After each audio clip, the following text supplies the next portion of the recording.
Our brain is under attack. हमारे दिमाग को कुछ छोटे इनविजिबल पार्टिकल्स अटैक कर रहे हैं, जिससे हमारा आईक्यू, हमारी मेमोरी और थिंकिंग एबिलिटी कमजोर हो रही है।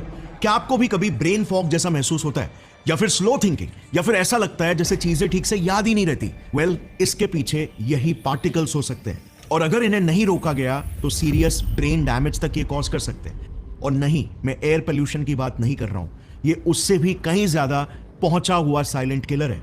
ये छोटे पार्टिकल्स हर जगह है, आपके कपड़ों में, आपके खानों में, पानी में, हवा में, फर्नीचर में, हर जगह। और ये हमारे खून के जरिए हमारे दिमाग, हार्ट, लिवर और अन्य ऑर्गन्स तक पहुंचकर उन्हें डिस्ट्रॉय कर रहे हैं। ये पार्टिकल्स हैं माइक्रोप्लास्टिक्स, और लेटेस्ट रिसर्चेस के अनुसार आपके और मेरे जैसे एक आम इंसान के दिमाग से एक पूरे क्रेडिट कार्ड जितनी मात्रा में प्लास्टिक्स मिल रहे हैं। इन इमेजेस को जरा ध्यान से देखना।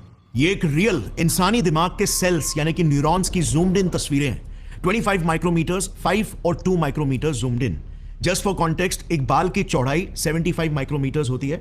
अब इन इमेजेस में आप ये शाइनी पार्ट्स को देख सकते हो। ये प्लास्टिक के छोटे छोटे पार्टिकल्स माइक्रोप्लास्टिक्स है, मोर स्पेसिफिकली नैनोप्लास्टिक्स। देखना, इन्हें जब और जूम इन किया गया 200 नैनोमीटर्स के रेंज में, तो ये तस्वीर निकली।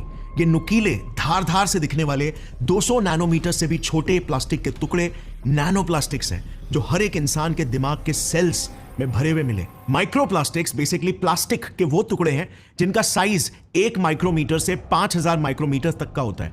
यूजुअली ये छोटे नमक या हल्दी के दाने जितने होते हैं, और नैनो प्लास्टिक्स का तो साइज इनसे भी 50 से 500 गुना छोटा, 1 से 1000 नैनोमीटर्स का होता है। यानी कि इवन कई वायरसेस से भी छोटा, जो यूजुअली 20 से 400 नैनोमीटर्स के होते हैं।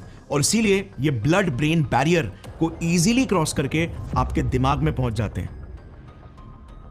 ये रिसर्च अमेरिका के यूनिवर्सिटी ऑफ न्यू मैक्सिको में किया गया था, जिनमें साइंटिस्ट ने 1997 से अभी तक के मरे हुए लोगों के प्रिजर्व्ड ब्रेन, लिवर और किडनी सेल्स लिए, और उनमें कुछ पैटर्न्स को स्टडी किया, और माइंड ब्लोइंग इनसाइट्स मिले। फटाफट एक एक करके बताता हूं। नंबर 1, ये डेटा देखना, 1997 से अब तक सारे ऑर्गन्स में प्लास्टिक की मात्रा तेजी से बढ़ती हुई मिली।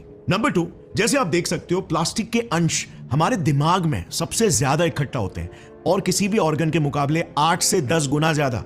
हमारा दिमाग प्लास्टिक एक्यूमुलेशन के लिए इसीलिए वल्नरेबल है क्योंकि दिमाग 60% फैट का बना हुआ होता है, और प्लास्टिक पार्टिकल्स फैट सोल्यूबल होते हैं। यानी हमारे डाइट में हम जो फैट्स कंज्यूम करते हैं, यही फैट मॉलिक्यूल्स इन्हें एक स्पंज की तरह इजीली अपने अंदर सोख कर ब्लड के जरिए ब्रेन तक पहुंचा देता है, जहां से इन्हें निकालना एक्सट्रीमली